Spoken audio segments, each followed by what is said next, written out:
We all know that loyalty is a big deal in the rap world. It's not just a word, it's a way of life. It's what separates the real from the fake, the OGs from the wannabes, the legends from the clowns. But sadly, not all rappers respect loyalty. What I did, it wasn't snitching. What I did was being smart.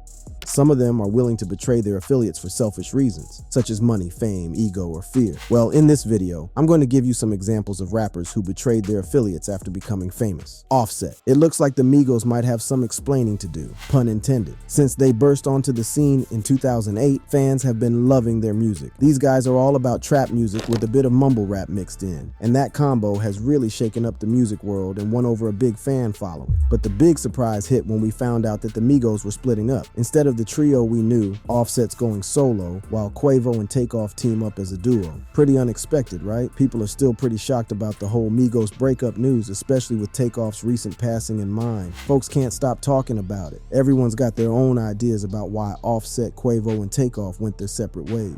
Some think it's because of their record label, Quality Control, while others say it's about wanting to do their own thing. Some also allege that Offset was forced to split from the group because he hooked up with Quavo's ex-girlfriend, Saweetie. Cardi B, who's married to Offset, didn't take too kindly to some mean tweets that came her husband's way. On August 24th, according to Urban Islands, someone who said they styled Nicki Minaj claimed that Offset had a thing with Saweetie, who used to date Quavo. Offset definitely Saweetie though, one tweet said. And another said, "I'm still gagging at you blatantly lying about Offset and Saweetie." Well, Cardi wasn't having it. She fired back at the troll, saying they were making up crazy stories with zero proof. She didn't mince words, telling them they were just stirring up drama and dragging female rappers into it without any real evidence. She wasn't buying it at all, and she shut down those rumors in no time. The Twitter troll wasn't done yet, and they also brought up some of Offset's past legal troubles involving drugs and weapons. But Cardi B wasn't about to stay quiet. She came back with a strong defense, saying that her man had faced a few weed and gun charges because he was no pushover. He used to hustle, not back down. She made it clear that she'd rather have a man who's been in the game than someone who takes advantage of women. She wasn't having any of the troll's attempts to rile her up, and she shut down the topic of her husband's past. As things started to cool down, Cardi had one last message for the troll, who suggested that their Twitter exchange was just a publicity stunt. She fired back, saying that she was not the one who needed to stage stunts. She pointed out that she's constantly dealing with attacks, and she doesn't need any more drama in her life. Now here comes Quavo with what seems like a hint about why the Migos broke up, and it's a bit of a mess, pun intended. In a song called Messy by and Few from their debut duo project Only Built for Infinity Links, Quavo dropped a line that got people thinking. He hinted that something might have happened between Saweetie and someone close to him, which many believe is Offset. Get ready for some pettiness, because in the song Messy, fans are reading between the lines. They think Quavo might be suggesting that his ex-girlfriend Saweetie had something going on with his cousin and former bandmate Offset. In the song, Quavo dropped these lines. "I said, Caresha please, cause she too messy." Fans quickly connected this to Saweetie's appearance on Young Miami's Caresha Please podcast on Revolt. In that interview, Young Miami asked Saweetie if infidelity played a major factor in her breakup with Quavo. Quavo's lyrics seem to allude to that situation. "My dog behind my back, but I ain't stressing, not at all, and you wanted the gang, you should have just said it. We would have blessed it. You should have just said it. Now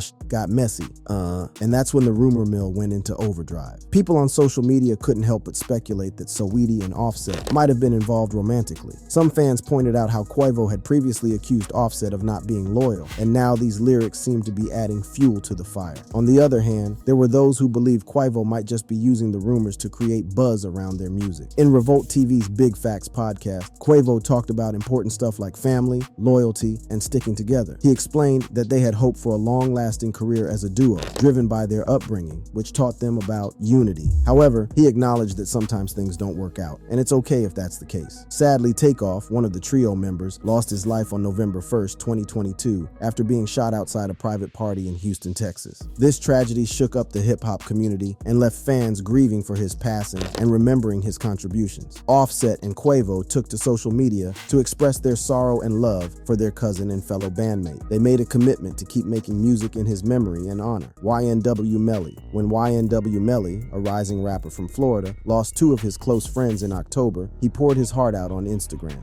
In his post, he expressed his deep sorrow with broken heart emojis and referred to his friends as his brothers. He wrote, "They took my brothers from me over jealousy. I know y'all watching over me." You've probably heard about YNW Melly and his ongoing murder trial, but there's still a lot that isn't crystal clear about the whole situation. Yes, it's true that YNW Melly, whose real name is Jamel Maurice Demons, is waiting for his retrial in connection with the deaths of his two friends, YNW Juvie and YNW Sack Chaser. What's not so clear is why he might have done such a thing. Back then, Jamel Maurice Demons, who is popularly known as YNW Melly, was just 19 years old and was in the midst of a nationwide concert tour. If you checked out his Instagram, you see the classic symbols of hip-hop stardom all over the place. Piles of money, sparkling diamond jewelry, and a flashy gold grill that covered his teeth. Although the exact reason behind this tragedy hasn't been fully explained, plenty of people have come up with theories about why Melly might have taken the lives of his friends. YNW Juvie, whose real name is Christopher Thomas Jr., and YNW Sack Chaser, whose real name is Anthony Williams. Here's a theory that's been floating around regarding the killings. Some folks think it all came down to money. YNW Melly might have been fed up with taking care of his two pals because he had shot to the top as the most successful member of their group. Then there's another idea making the rounds. Word has it things got tense between Melly and Sack Chaser, and that tension spiraled into violence. Sack Chaser seemed to have a bit of a power complex and might have even bullied others around. There's even talk that he made threats against Melly's mom at one point. But honestly, these are all just guesses and gossip. While the police are pretty convinced that Melly is responsible for his friends' deaths, they're still scratching their heads about the exact reasons. When the shooting first happened, they didn't slap the handcuffs on Melly right away. It looked like his friends had been caught up in a drive-by shooting. Now the arrest hinges on what went down with Anthony Williams and Christopher Thomas Jr.,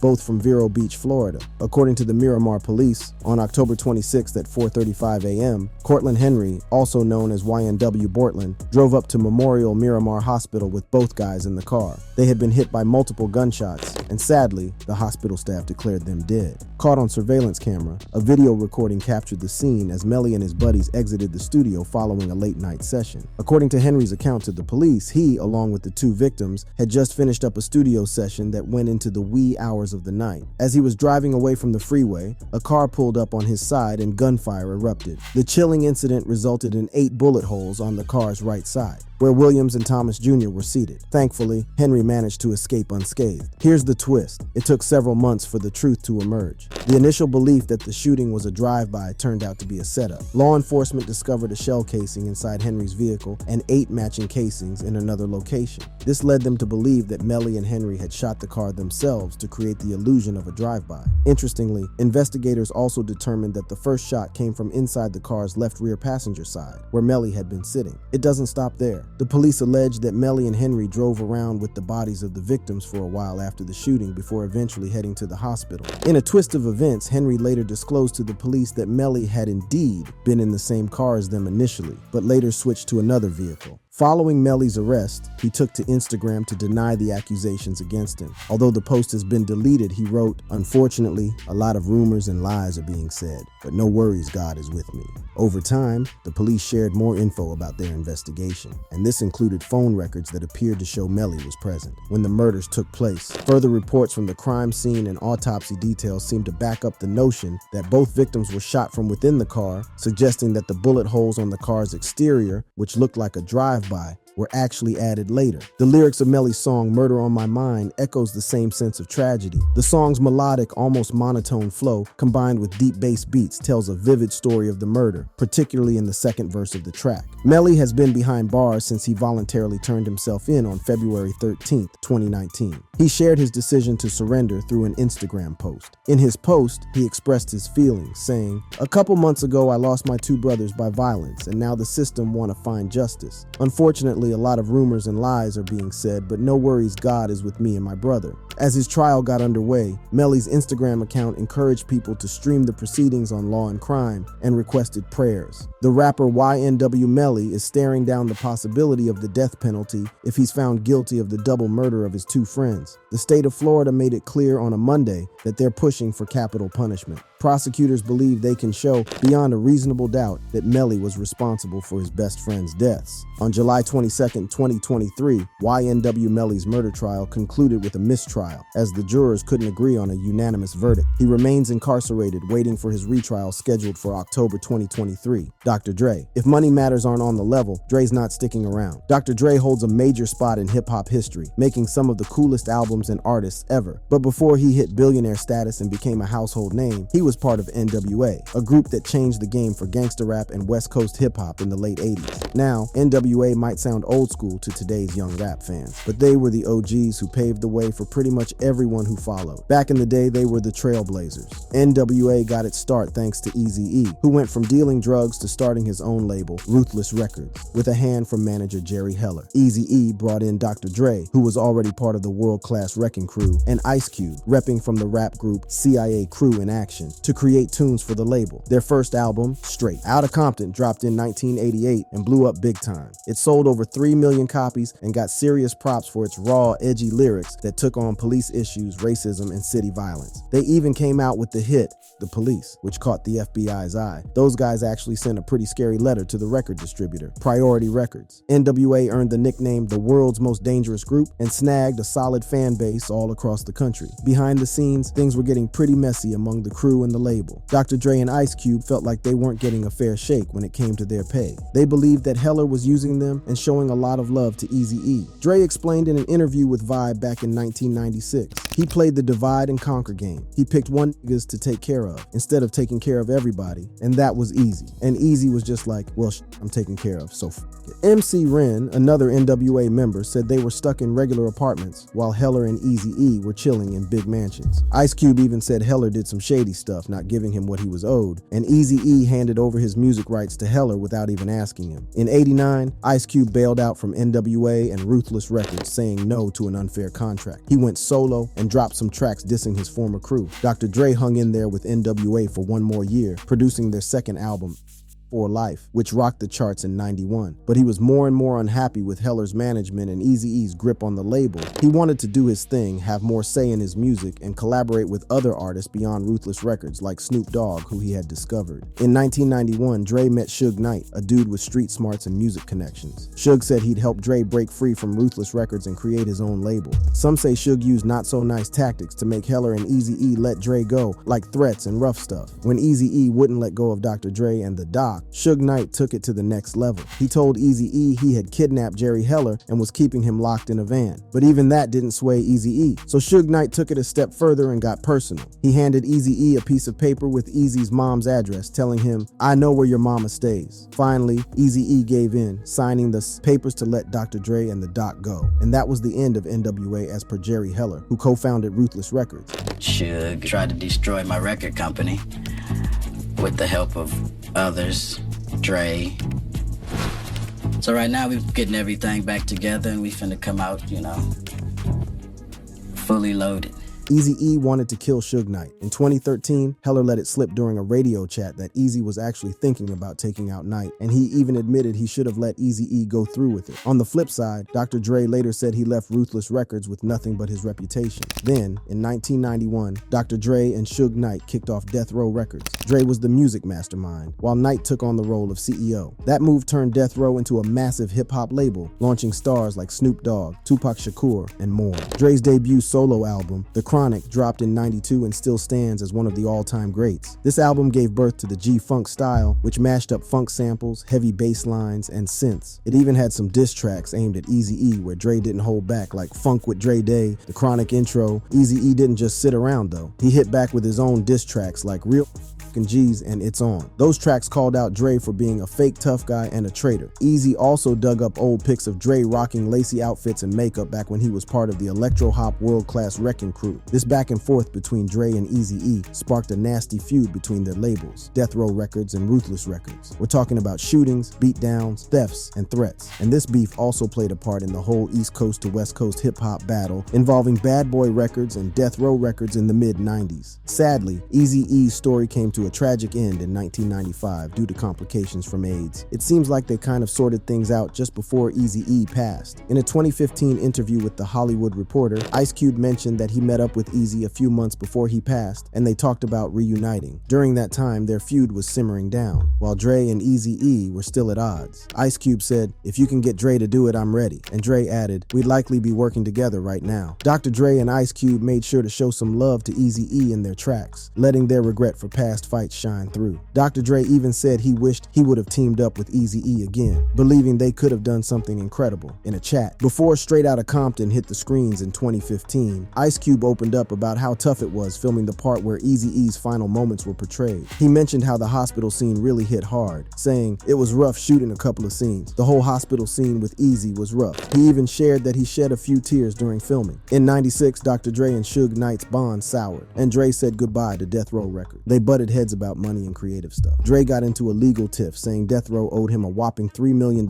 in unpaid royalties. Suge Knight, who used to run the show at Tupac's record label, Death Row Records, and had some serious accusations of being tied to a rapper Tupac's murder, is behind bars at this moment with guards hanging around. It's a bit puzzling, isn't it? But hey, despite the situation, his charm and presence are still pretty darn strong. Fast forward almost 20 years, and the hold Knight once had over people's imagination has faded. He had a stint outside, but he's back in prison now. He has hit the age of 56. And though you wouldn't exactly want to mess with him, this is the age when a guy might start having second thoughts about making so many foes. Suge Knight doesn't strike fear into hearts like he used to, and people are starting to talk. Back in 1991, Knight and Dr. Dre teamed up to kickstart Death Row Records. Dr. Dre wanted out of his group N.W.A. and their label Ruthless Records. As I mentioned before, Knight resorted to rough tactics to help Dr. Dre break free from his Ruthless contract, which was held by Eazy-E, another N.W.A. member. And voila, Death Row became a huge player in rap history. They dropped albums like Dr. Dre's The Chronic, Snoop Dogg's Doggy Style, and Tupac Shakur's All Eyes on Me. But of course, there's a twist. Knight got tangled up in a heated feud with Bad Boy Records, led by Sean Puffy Combs, featuring the one and only Notorious Big, aka Biggie Smalls. This feud turned into a no-holds-barred battle between East Coast and West Coast rappers. Think diss tracks, insults flying around, and yeah, even some real-life clashes. Back in 1995, Knight shelled out $3 million to bail Tupac Shakur from jail, where he was doing time for a sexual assault charge. This move landed Tupac in the Death Row crew, making him one of their big shots. He and Knight also became tight buddies. Knight played the role of mentor and protector. Now here's where things take a dark turn. On September 7th, 1996, while riding together in a car in Las Vegas, Tupac got hit by 4 bullets in a drive-by shooting. This was the same car Knight was in. About 12 shots were fired altogether. 4 bullets hit Tupac and 1 grazed Suge Knight's head. Doctors at University Medical Center hustled to save Tupac's life through emergency surgery, and for a while, it seemed like he was getting better. But then, on September 13th, 1996, Tupac Shakur breathed his last at the young age of 25. Suge Knight got grazed by some car debris or a bullet fragment, but he survived. What's wild is that no one ever got arrested or charged for killing Tupac. When Tupac's rival from the East Coast, the Notorious Big, met a similar fate in a drive-by shooting in Los Angeles on March 9th, 1997, folks started throwing around ideas that Knight had his hands in this, and that Biggie's death was some sort of payback. Now let's talk about theories. A bunch of people thought Knight had something to do with Tupac's death, directly or indirectly. Some stories said Knight set up the whole shooting to dodge paying Tupac's royalties or to cash in on a life insurance deal. Others even whispered about Knight having connections to corrupt cops who played a part in the whole thing. In an interview, Mob James dug into this. He spilled that Suge Knight had a solid grip on what went down when Tupac got killed. According to Mob James, Knight can't spill the beans about who did it because it would tie him or his buddies to the crime. The plot thickens, huh? DJ Vlad threw out the idea that Suge Knight might lay out some truths about Tupac's shooter in a book or a documentary, but Mob James wasn't buying it. He thought Suge wouldn't risk more legal mess by pointing fingers. The talk doesn't stop there. They also talked about Suge Knight's money matters. Mob James spilled that Suge faced some cash troubles after losing control of Death Row Records when he got locked up, but he's got friends like Ray J and Nick Cannon who could be stepping up to help him out. Mob James figured Suge wouldn't sell out Tupac's killer for cash, though. Now, it's worth noting we can't prove Mob James's words, but given the kind of life Suge Knight led, it's not far-fetched to think he knew what he was talking about. You know, even though Knight's always said he had no hand in Tupac's murder, let's not forget he was no stranger to doing whatever it took to get his way. The guy had a reputation for using intimidation like it was a business strategy on steroids. There are tales about him making a rival music executive strip down in a bathroom and then strutting him through his own company's digs, stark naked. And it's not just the crazy stories. Even in more laid-back situations, Like when he was talking with big shots from big entertainment companies, this vibe of "you better watch out" just hung around him. Speaking of his first big payday, that came when he supposedly extorted royalties out of Vanilla Ice, the guy behind the mega hit Ice Ice Baby. Rumor has it the song had bits written by Knight's client Mario Johnson, so Knight and his crew weren't exactly subtle about confronting Vanilla Ice multiple times. There's a story going around that Knight even hung Vanilla Ice by his ankles off a balcony in his hotel room. But hold up, Vanilla Ice himself cleared things up. He said Knight never went that far, just that Knight threw around the threat. They had to settle this in court, you know. Gunna. Over the last year, Atlanta's rapper Gunna, whose real name is Sergio Kitchens, has been through some ups and downs. He got out of a tough situation but found himself facing another challenge. In the world of his music style, where sticking together matters a lot, his recent legal agreement has led to people calling him a snitch. Gunna got caught up in a legal mess back in 2022 along with Young Thug and others. They were part of a RICO case about some serious crimes. But Gunna's back in the game with his fresh album called A Gift and a Curse. He's trying to set the record straight about those snitching claims that have been floating around since he got out of jail last December. The RICO case was put together by the Fulton County District Attorney. It's like they're saying that Young Stoner Life Records, YSL, which is Young Thug's label and crew, is up to no good and does illegal stuff around Atlanta. Gunna is a big deal in YSL, one of the top artists, and he's done a lot of hits with Young Thug. Now, Gunna got out of his legal mess by pleading guilty to a racketeering charge, but he took what is known as an offered plea. That's like saying, I didn't do it, but I'm going along with it because it's better for me. He had to follow some rules and conditions though, like doing 500 hours of community service and avoiding contact with his co-defendants. In court, they asked Gunna about YSL and if he knew more than just music was going on. YSL is a music label and a gang, and you have personal knowledge that members or associates of YSL have committed crimes in furtherance of the gang, asked the judge. Yes, ma'am, said Gunna. But here's the thing. Gunna is saying he didn't give info to the cops or say anything that could hurt Young Thug or anyone else in trouble. Now, snitching can mean different things to different people. Experts in the law are saying that just because Gunna made a deal doesn't mean he spilled big secrets that the cops didn't know already. Before Gunna got out of jail, he told everyone that he wasn't planning on joining the current trial. He put it out there loud and clear that he didn't talk, wasn't interviewed, didn't team up with anyone, didn't promise to be a witness for or against anyone, and wasn't getting mixed up in the whole trial mess. Not everyone is buying into Gunna's explanation. Some fans and fellow rappers aren't convinced and are slapping him with labels like snitch or rat. Lil Durk, Freddie Gibbs, and Boozy Badass are among the loudest critics. They're not holding back their feelings about Gunna's actions. The social media scene is also lighting up with backlash. It seems like some of Gunna's pals and partners have even hit that unfollow button. But Gunna's got something to say on his album, A Gift and a Curse. He's not holding back and takes on those snitching claims head on. He's rapping about his legal mess, his strong connection to Young Thug and YSL, and his annoyance with the media and the crowd. Plus, he's flexing his rap chops, spitting out catchy lines and clever rhymes over those trap beats we all love. Now, on his first single in over a year, Bread and Butter, Gunna's putting it all out there. He's talking about his legal tangle and how it's affected his image. He said, never gave no statement or agreed to take no stand on him. On whatever you niggas on, then trust me, I'ma stand on it. Lawyers and the DA did some sneak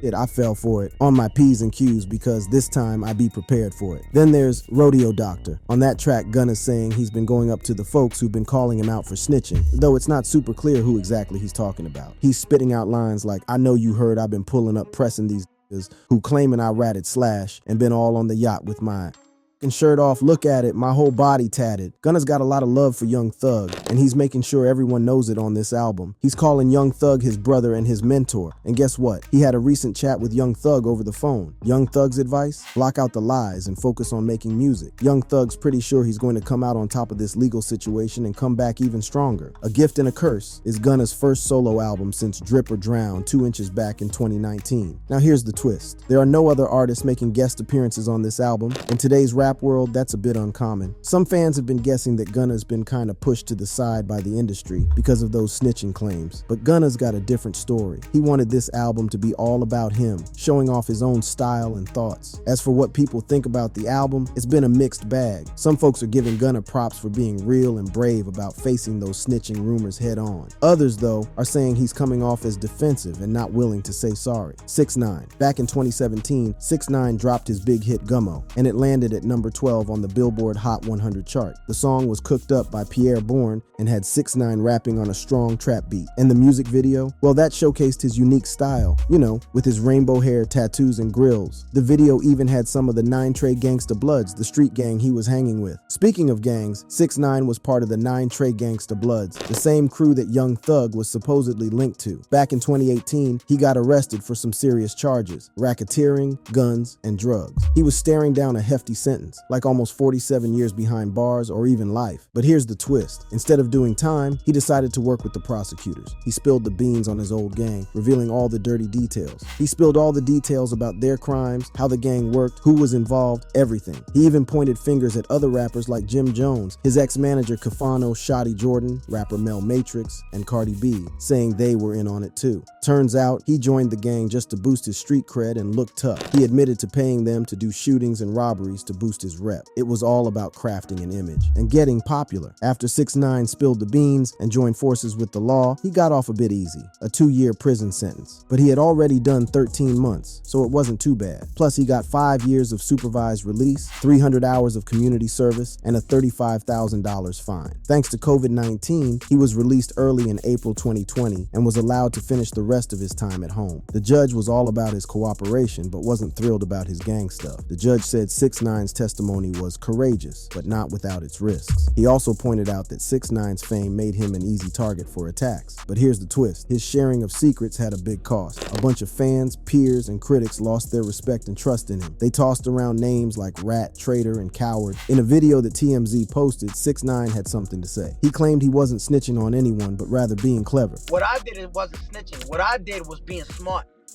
and realized that God put me there to cut my grass so I could see the snakes in my grass. But wait, there's more. His actions also put him and his family at risk. Those gang members he pointed fingers at didn't take kindly to it. To stay safe, he had to beef up his security and keep moving around. He also had to tackle legal headaches from those he ratted out and from foes who questioned his honesty. They sued him for damages and gave him a hard time. Lil Durk is in the clear now. He's off the hook for those attempted murder charges that were hanging over him. This all started back in 2019 when there was a shooting near the Varsity in downtown Atlanta. Lil Durk, a well-known rapper from Chicago, got caught up in it. The accusations were serious, as he was allegedly part of a shooting where a guy got critically injured and lost $30,000 and a gold chain. This incident happened on February 5th, 2019, just a few days after the Super Bowl had happened in the same city. The place where it all went down was right outside the Varsity, a famous landmark and restaurant. The guy who got shot is Alexander Weatherspoon. He was 23 years old at the time. He got hit once in the thigh, and that's no small deal. After getting shot, Weatherspoon ran across the street, but he couldn't go on for long. He ended up falling right in front of a cigar lounge nearby. The police report says they rushed him to the Atlanta Medical Center because that bullet hit the femoral artery in his leg. Surgery was needed, and it was a close call. At the scene of the shooting, the police found a bunch of shell casings from different guns in the parking lot, and they also found a 9mm handgun there. The thing is, this whole incident got caught on camera. The Varsity and the cigar bar had their surveillance cameras rolling. Those cameras were the key to the whole investigation. The victim, Alexander Weatherspoon, had some cash on him that night, and the police say it was around $30,000. Now, according to what the cops said in court, Lil Durk and Davon Bennett, also known as King Von, were part of Chicago gangs, and they somehow knew about that money. That's why the victim might have been targeted. The victim, Alexander Weatherspoon, was shot in the thigh and survived the attack. Lil Durk, whose real name is Dirk Derek Banks, faced a bunch of serious charges like criminal attempts to commit murder, aggravated assault, possession of a firearm during the commission of a felony, and other offenses. But those charges have been dropped, and he's off the hook. Back in May 2019, Durk made a bold move. He turned himself into the authorities. He was adamant about his innocence and said, "I have nothing to hide. I have nothing to run from. We found out we had a warrant actually while on tour. Once I heard, I immediately came back," he said at the time. He even turned this experience into a track called Turn Myself In. Now let's fast forward a bit. In October 2022, the Fulton County District Attorney's Office dropped the charges against Lil Durk. Their reason was prosecutorial discretion, which is kind of a fancy way of saying they decided not to go forward with the case. The motion to dismiss the charges stated that, yeah, there seemed to be a good reason to arrest Durk in the first place, but after looking at all the facts, they chose not to push through with prosecuting him. Lil Durk's attorney, Manny Arora, jumped in too. He said that the state couldn't prove their case and that Durk was actually innocent. It took a while, 3 years in fact, for the state to make the right call, but in the end they did. And Durk's lawyer emphasized that he can finally put this whole mess behind him. But you know how it is. Where there's smoke, there's sometimes fire. Some of Durk's fans and critics started talking. They wondered if maybe Durk had done something behind the scenes to get the charges dropped. Some folks thought he might have snitched on someone else to save himself. They pointed fingers at his friend and fellow rapper King Von, who sadly got shot and killed in Atlanta back in November 2020. People even speculated that Durk could have spilled the beans on Weatherspoon or other gang members linked to the shooting. On social media, the chatter got louder. One user said, "He ratted on the dead, told on Von, snitch on the dead, and dropped charges." But there were folks who had Durk's back too. They defended him and said he didn't snitch on anyone. Instead, they thought he used his money and legal team to fight off the charges. They also pointed out that there was zero proof that Durk was part of a gang or that the shooting had anything to do with gangs. Here's the thing though, Lil Durk has kept mute about all these snitching allegations and the whole charge dismissal situation. But guess what? Just recently he gave us a hint. He shared a document on his Instagram stories. It was a note from back in June 2013 when he was arrested, and it spelled it out in big clear letters. He didn't spill the beans.